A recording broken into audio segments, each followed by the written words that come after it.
Good morning. तुझे देखा तो ये హలో హాయ్ గాయ్స్, ఈరోజు వైజాగ్ వెళ్తాను అనమాట. ఊర్లో వచ్చిన పని అయిపోయింది. మార్నింగ్ చూడండి క్లైమేట్ ఎంత బాగుందో. అలా సరదాగా మా కోనేరు దగ్గరకు వచ్చాను. కోనేరు చాలా బాగుంటుంది, అందరు ఇక్కడ స్నానం చేస్తారు.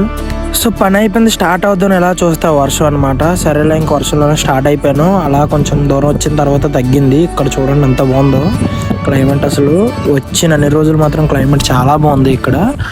సో అలా వచ్చిన తర్వాత ఏమైనా తాగుదామని ఆగాను. ఒక మిల్క్ షేక్ చెప్పాను అనమాట. అలా మిల్క్ షేక్ తాగిన తర్వాత మళ్ళీ రైడింగ్ స్టార్ట్ చేశాను. సో అలా వైజాగ్ వచ్చేసాను. వచ్చిన వెంటనే మా వాళ్ళు ఏమొచ్చి మా ఫ్రెండ్ వాళ్ళ తమ్ముడిది బర్త్డే ఉందంటే అలా బేకరీకి వెళ్ళాం కేక్ తీసుకుందామని. సో బేకరీకి వచ్చేసాం. బేకరీకి వచ్చి ఇక్కడ కేక్ చూస్తున్నాం. ఒక కేక్ నచ్చింది, అది తీసుకున్నాం. అది తీసుకొని వెళ్ళిపోతున్నాం. ఇప్పుడు అలా కేక్ తీసుకున్న తర్వాత దాహం వేస్తుందని ఒక సోడా తాగడానికి వెళ్ళాం. అలా సోడా తాగిన తర్వాత ఇంటికి స్టార్ట్ అయిపోయాం. ఓకే బాయ్ ఫ్రెండ్స్, మళ్ళీ రేపటి వీడియోలో కలుసుకుందాం.